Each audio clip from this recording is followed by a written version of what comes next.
Hello competitors, कैसे हैं आप सभी लोग। तो आज हम एक अपने नए चैनल के साथ हैं। So I welcome you guys to my new channel let's play fact and quiz. जैसा कि संडे हो या मंडे रोज़ खाओ अंडे, उसी तरीके से चाहे कॉम्पिटिटिव एग्ज़ाम हो या एंट्रेंस एग्ज़ाम, हर जगह पूछी जाती है जीके।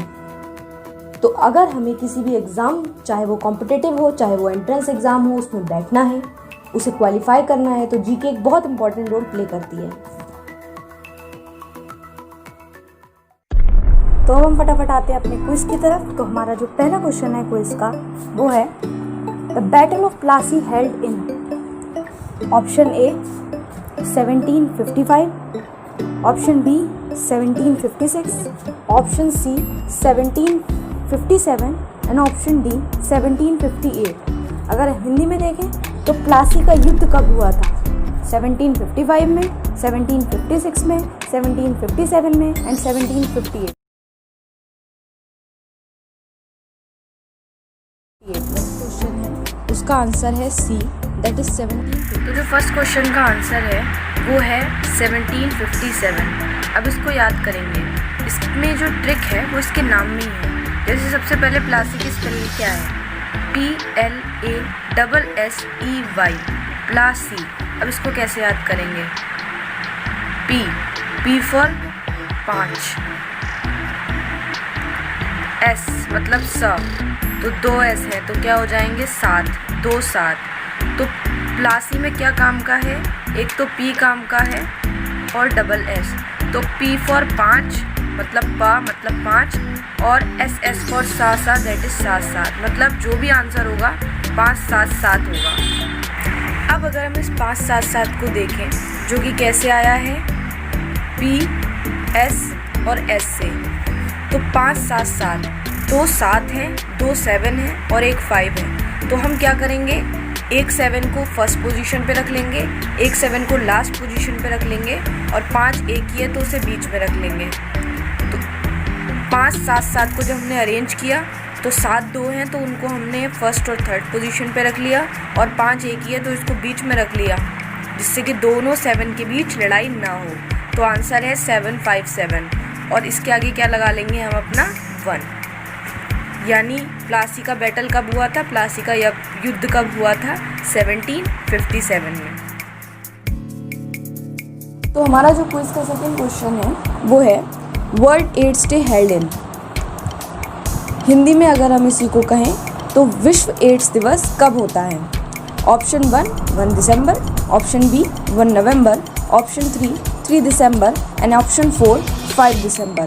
तो आपके पास 10 सेकेंड है, आप स्क्रीन को पॉज कर सकते हैं और अपना आंसर गैस कर सकते हैं।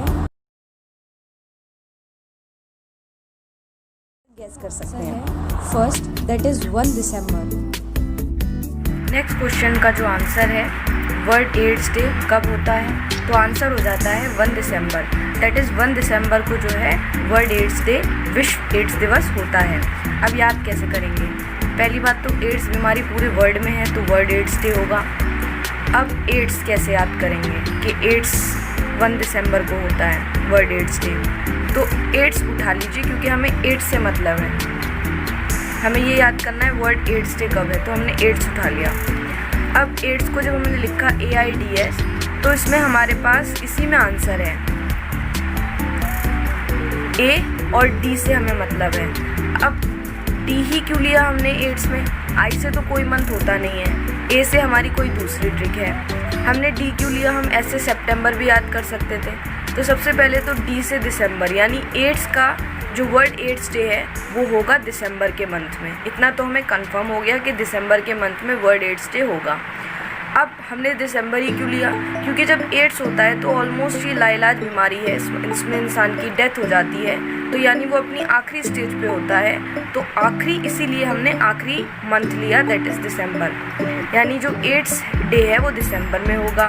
अब 1 दिसंबर को होगा, कैसे याद करेंगे? तो ए का मतलब हो गया फर्स्ट, क्योंकि जब हम ABCD लिखते हैं तो ABCD में जो ए होता है वो क्या होता है? फर्स्ट लेटर होता है।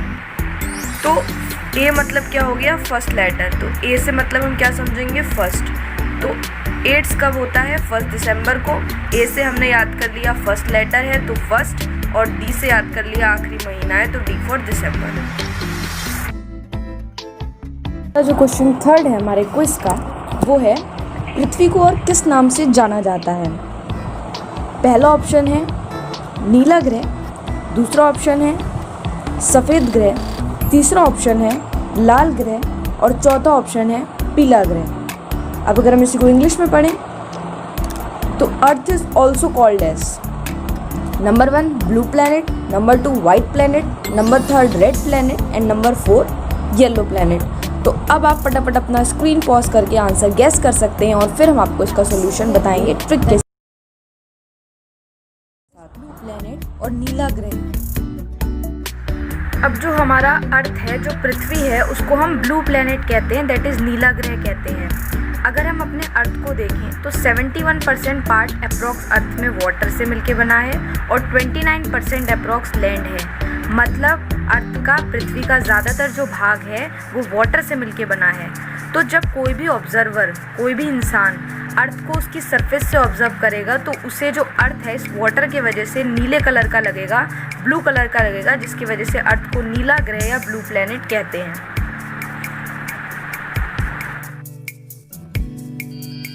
जो हमारा क्विज का फोर्थ क्वेश्चन आता है वो आता है टमाटर के लाल रंग का क्या कारण है। टमाटर लाल रंग का क्यों होता है। अगर हम इसको इंग्लिश में पढ़ें तो the colour of tomato is red due to, जो टोमेटो का कलर है वो रेड क्यों होता है। ऑप्शन ए क्लोरोफिल के कारण, ऑप्शन 2 लाइकोपीन के कारण, ऑप्शन 3 मेलानिन के कारण या ऑप्शन 4 नन, इनमें से कोई नहीं।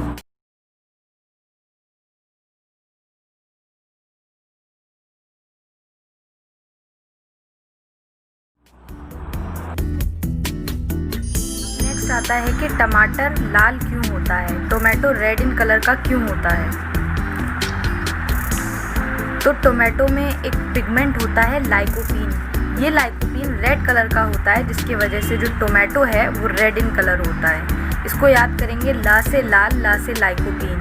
तो लाइकोपीन लाल कलर का होता है, ला से लाल, ला से लाइकोपीन, जिसकी वजह से टोमेटो का कलर, टमाटर का कलर लाल होता है। नेक्स्ट क्वेश्चन आता है अंटार्कटिक जलधारा है। अंटार्कटिक जलधारा कैसी जलधारा है। ऑप्शन 1 ठंडी जलधारा, ऑप्शन 2 गर्म जलधारा, ऑप्शन 3 दोनों, ठंडी गर्म दोनों, और ऑप्शन 4 इनमें से कोई नहीं। इंग्लिश में Antarctic ocean current is, Antarctic ocean current कैसा ओशन करंट है। Number 1 cold ocean current, number 2 warm ocean current, number 3 both, मतलब गर्म भी है ठंडा भी है, दैट इज कोल्ड भी है वार्म भी है, एंड ऑप्शन 4 नन।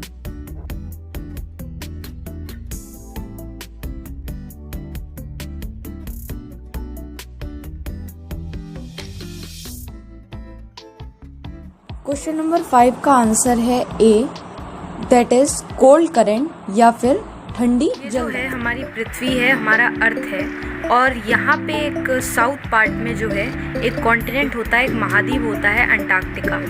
ये पूरा जो है बर्फ़ से ढका हुआ है, जिसकी वजह से ये बहुत ही ठंडा कॉन्टिनेंट है। तो यहाँ से, इस अंटार्कटिका से, इस महाद्वीप से जितने भी जलधाराएं या ओशन करंट निकलेंगे वो जाहिर सी बात है कैसे होंगे, कोल्ड करंट होंगे, क्योंकि ये ठंडा है। इसी वजह से जो अंटार्कटिक ओशन करंट होता है, जो अंटार्कटिक जलधारा होती है, वो कोल्ड होती है।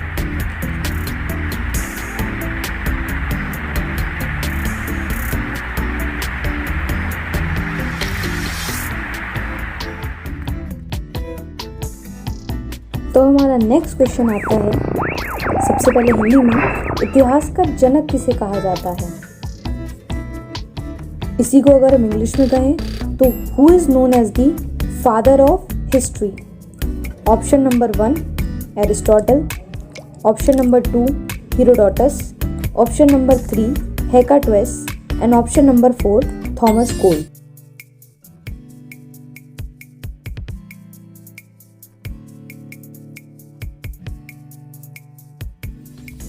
सिक्स्थ का आंसर है बी, दैट इज जो हिस्ट्री के फादर हैं, इतिहास के जनक हैं, वो हेरोडोटस हैं। इनको याद कैसे करेंगे, क्योंकि हिस्ट्री एक ऐसा सब्जेक्ट है जिसमें इतने फैक्ट्स होते हैं, कितने बैटल्स हैं, कौन कहाँ हुआ, किसने जीता, कौन सी मूवमेंट कब शुरू हुई, तो इसमें बहुत सारे बैटल्स हैं, बहुत सारे फैक्ट्स हैं याद करने को। तो जो भी इंसान हिस्ट्री पढ़ लेगा वो एक तरीके से हीरो कहलाएगा कि हीरो है, इसको पूरी हिस्ट्री याद हो गई है। तो हीरो मतलब हीरोडोटस। तो हिस्ट्री के फादर कौन है? हीरोडोटस। हमारा नेक्स्ट क्वेश्चन आता है, वायरोलॉजी किसका अध्ययन कहलाता है? वायरोलॉजी में हम किस चीज़ का अध्ययन करते हैं? तो ऑप्शन नंबर 1 है विषाणु, ऑप्शन नंबर 2 है जीवाणु, ऑप्शन नंबर 3 कवक एंड ऑप्शन नंबर 4 शैवाल। इंग्लिश में virology is the study of option number 1 virus, option 2 bacteria, option 3 fungi and option 4 algae.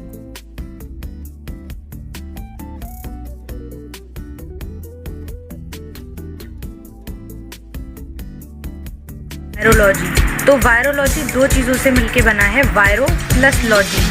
वायरो मतलब होता है वायरस, दैट इज़ विषाणु, और लॉजी मतलब लोगोस से वर्ड आया है लॉजी, जिसका मतलब होता है स्टडी, दैट इज़ अध्ययन करना। तो वायरोलॉजी क्या है? Viro plus logy, that is virus का स्टडी करना, दैट इज़ विषाणु का अध्ययन करना। तो वायरोलॉजी वो ब्रांच है जहाँ पे हम वायरस की या विषाणु की स्टडी करते हैं।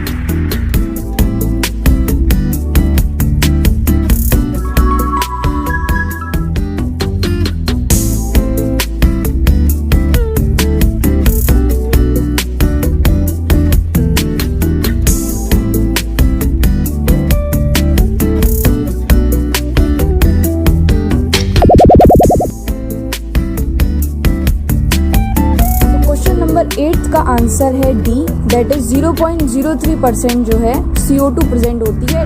जो CO2 है वो एटमॉस्फेयर में 0.03% पाई जाती है। अब इसको कैसे याद करेंगे? तो अगर हम CO2 को देखें तो अगर हम इसको तोड़ के लिखें तो C प्लस O2 मतलब O प्लस O, मतलब टोटल एटम कितने हैं? 3 एटम हैं, लेकिन परसेंटेज में तो हमें पता है कि 0.03% होती है, मतलब 0.03 ही आएगा। ये 3 एटम से याद कर लिया। अब 0.03% से कैसे याद करेंगे? इतनी होती है, तो 3 एटम है। और अगर हम ऑक्सीजन देखें तो ये 0 जैसे लगते हैं, 2 ऑक्सीजन है, मतलब 2 0 हैं, तो 3 के आगे हम लिख लेंगे 2 0। 2 0 पॉइंट कहाँ लगाएंगे? तो हम 2 0 के बीच में लड़ाई ना हो तो बीच में लगा देंगे पॉइंट। तो इस तरीके से हम याद कर लेंगे कि CO2 की एटमॉस्फेयर में परसेंटेज, वायु में कितनी प्रतिशत CO2 पाई जाती है? तो 0.03% CO2 एटमॉस्फेयर में पाई जाती है। तो हमारा 9th क्वेश्चन आता है, Akbar tomb is build by. Akbar का मकबरा किसने बनवाया था? Option A Babur, option B Shahjahan, option C Aurangzeb, option D Jahangir.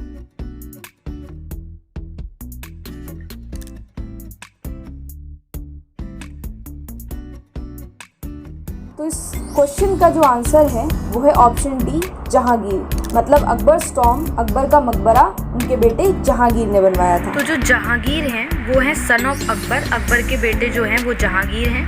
तो इसीलिए जो अकबर का टॉम है, अकबर का मकबरा है, वो किसने बनाया है? उनके बेटे जहांगीर।